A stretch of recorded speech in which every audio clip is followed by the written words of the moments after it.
Thessalonica பட்டணத்தில் பவுலை சேர்ந்தவர்கள் அடுத்தது வேற என்ன குரூப்னு பார்த்தீங்கன்னா, கனம் பொருந்திய ஸ்திரீகளில் அநேகர். கைகளை உயர்த்தி ஆமேன்னு சொல்றீங்களா? ஆண்டவராகிய இயேசு கிறிஸ்துடைய ஊழியத்தில் கூட நீங்க பார்த்தீங்கன்னா அநேக இம்பார்ட்டண்ட்டான பெண்களை ஆண்டவர் அவர் ரட்சித்து ஊழியத்தில் ஒரு பெரிய பங்காற்றினார்கள். They supported the ministry. கனம் பொருந்திய ஸ்திரீகள் அவர்கள் எல்லாம் கர்த்தருடைய ஊழியத்தை தங்கள் ஆஸ்திகளாலே அவர்கள் என்ன செய்தாங்களாம்? ஊழியத்தை தாங்கினாங்க. லூக்கா 8:3 சொல்கிறது, ஏரோதின் காரியக்காரனான கூசாவின் மனைவியாகிய யோவன்னாலும் சூசன்னாலும் தங்கள் ஆஸ்திகளால் அவருக்கு ஊழியம் செய்து கொண்டு வந்த மற்ற அநேகம் ஸ்திரீகளும் அவருடனே இருந்தார்கள். கைகளை உயர்த்தி ஒரு அல்லேலூயா சொல்றீங்களா? கவனிங்க, ஊழியத்தில் அநேக நேரத்தில் கர்த்தர் ஞானம் உள்ள சில கனம் பொருந்திய ஸ்திரீகளை அவர் எழுப்புவார். பிலாத்துடைய மனைவி இயேசு கிறிஸ்துவினுடைய சுவிசேஷத்தை கேட்டு பிலாத்துவனுடைய மனைவியை ஆண்டவர் தொட்டிருந்தார். நல்ல கவனிங்க, இன்றைக்கும் ஆண்டவர் இந்த செய்தியை கேட்டுக்கொண்டிருக்கிற அநேக சகோதரிகளே, உங்களை ஆண்டவர் தொடுவார். உங்கள் மூலமா தான் ஆண்டவர் சபையை கட்டுவார். அநேக நேரங்கள் நான் பார்த்திருக்கிறேன், கனம் பொருந்திய சில சகோதரிகள் ஊழியத்தை ஏற்றுக்கொண்டு ஊழியத்தை ஆசீர்வதிக்கிறதை நான் பார்க்கிறேன். ஊழியத்துக்காக ஜெபிக்கிறதை பார்க்கிறேன், ஊழியத்தை தாங்குகிறதை பார்க்கிறேன்.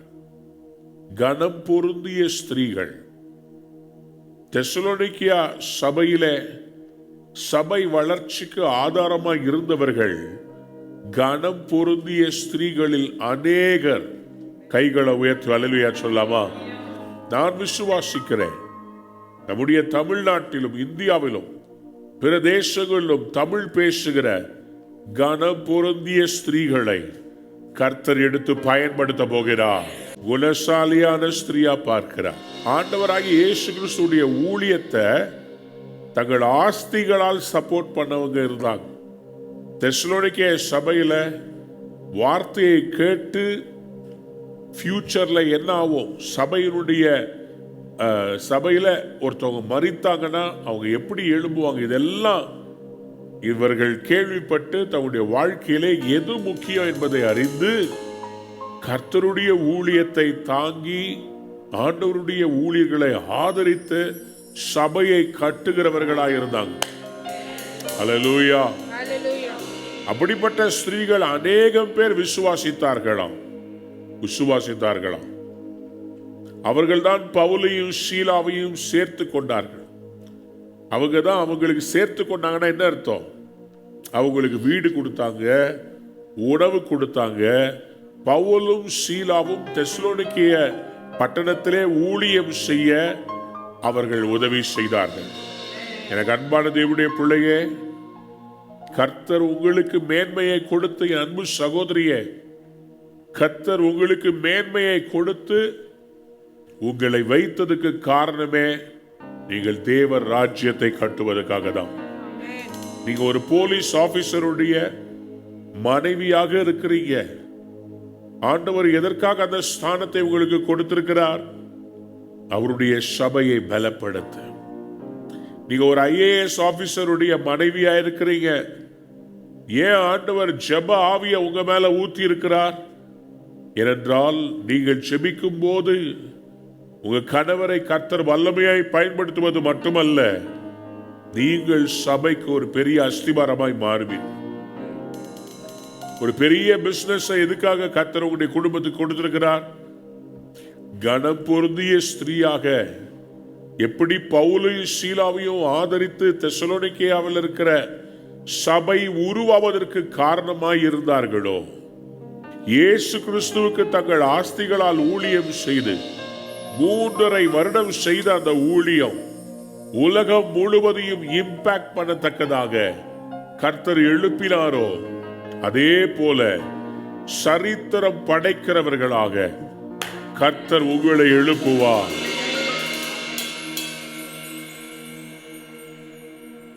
கணம் பொருந்திய ஸ்திரீ. எனக்கு இதை பார்க்கும்போது நான் பல நேரத்தில் நான் பார்த்திருக்கிறேன். சபையில நிறைய ஆண்கள் எல்லாம் வைராக்கியமா ஆண்டுக்கு ஊழியம் செய்வாங்க. சரீரத்தில் பலன் உள்ளவர்களா நிறைய செய்வாங்க.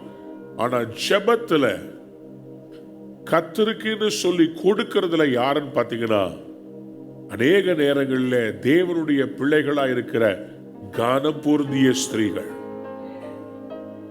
ஏன் இதை சொல்றேன்?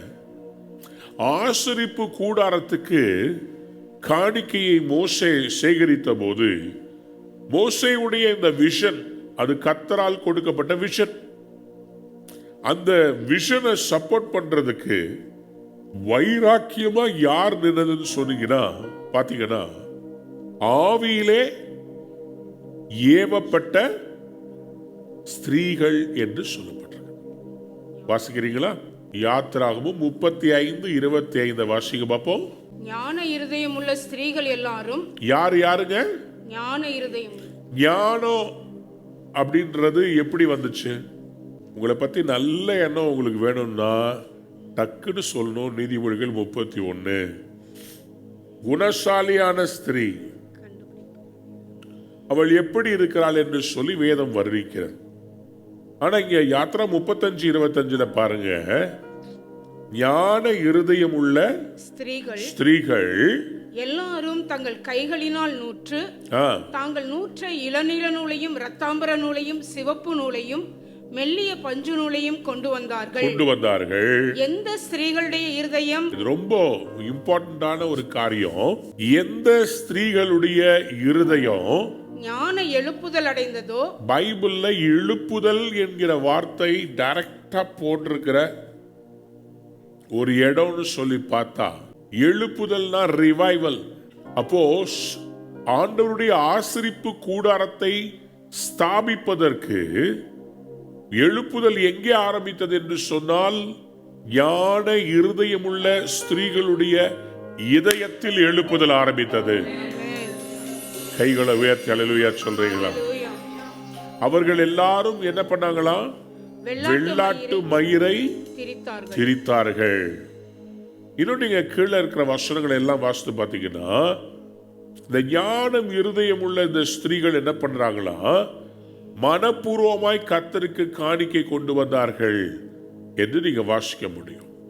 இன்னும் நீங்க மேல இருக்கிற வசனங்களை வாசித்து பார்த்தீங்கன்னா அவர்கள் என்ன செய்யறாங்க? தங்களுடைய விசேஷமான ரத்தினங்களை, பொன் ஆபரணங்களை கர்த்தருக்கு என்று சொல்லி அவர்கள் விதைக்கிற அந்த ஞான இருதயம் உள்ள ஸ்திரீகளை பார்க்க முடிகிறது.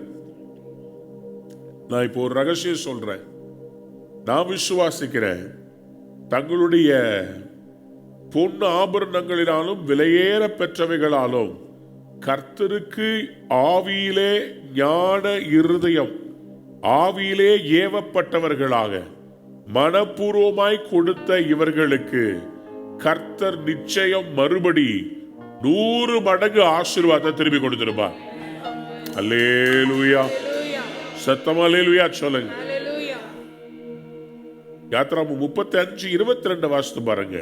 மனப்பூர்வமுள்ள ஸ்திரீ புருஷர் யாவரும் அஸ்தகடகங்கள், காதணிகள், மோதிரங்கள், ஆரங்கள் முதலான சகலவித பொன்னாபரணங்களையும் கொண்டு வந்தார்கள்.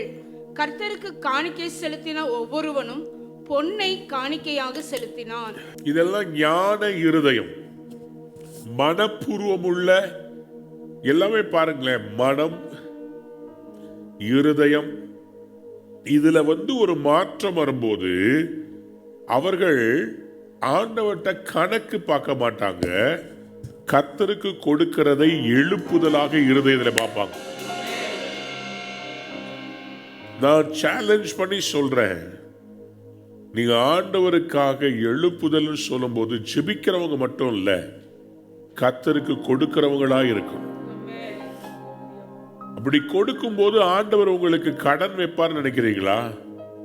தேவனுக்கு கொடுக்கிற அந்த ஞான இருதயம் உள்ள ஸ்திரீகள், கனம் பொருந்திய ஸ்திரீகள், ஆண்டவராகிய இயேசு கிறிஸ்துவுடைய ஊழியத்தை லூக்கா 8ஆம் அதிகாரத்துல 1ஆம் வசனத்திலிருந்து 3ஆம் வசனம் வரைக்கும் பாருங்க.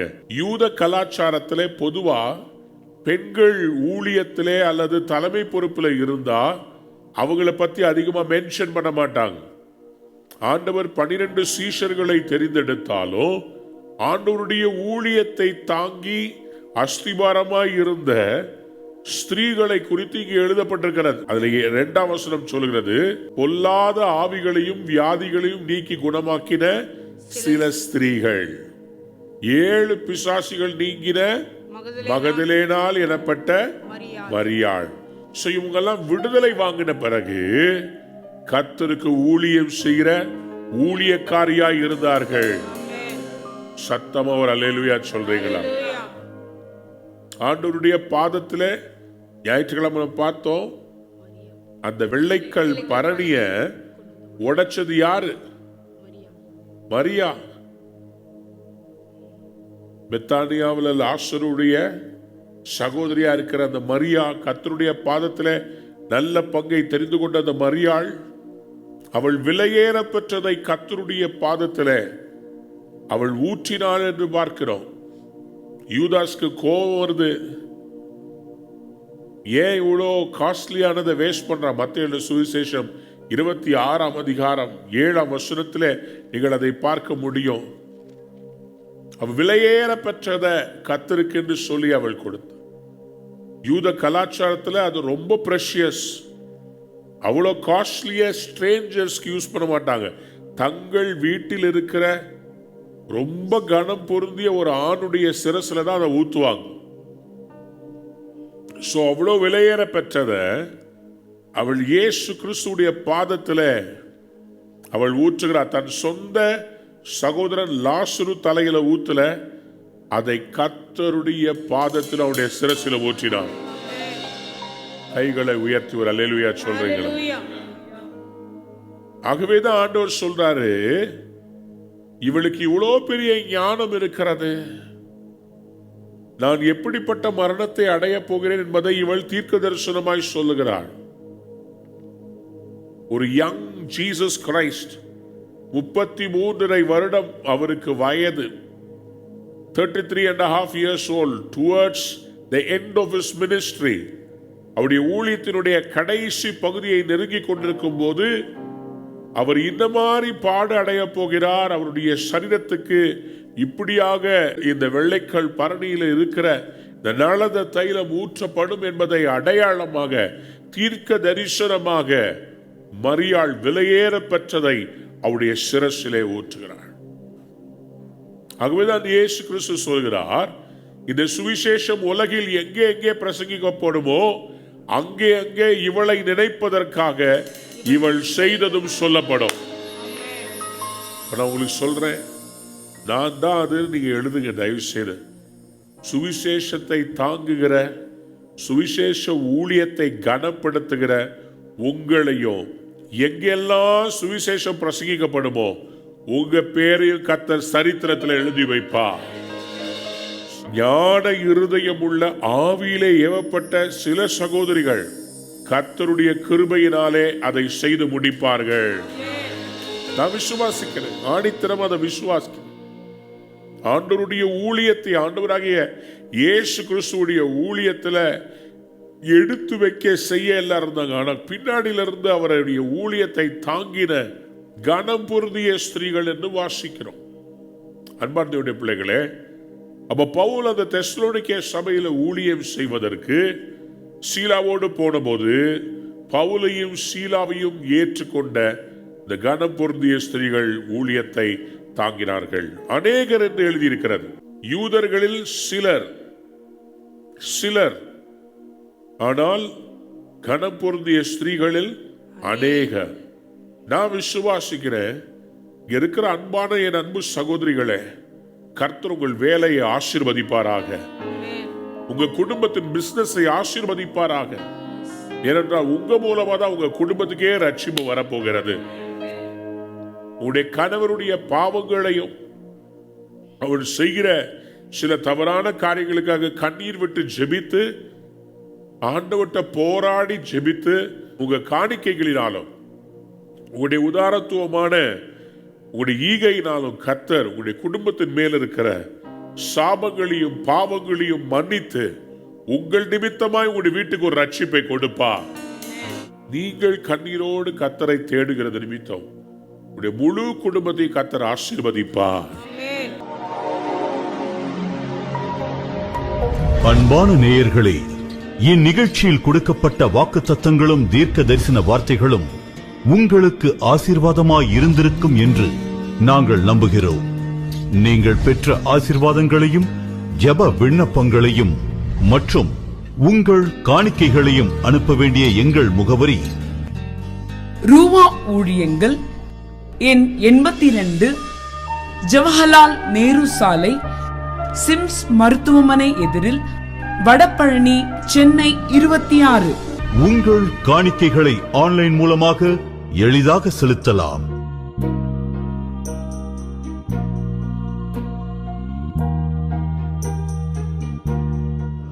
எங்கள் இணையதள முகவரி www.ruhaministries.org.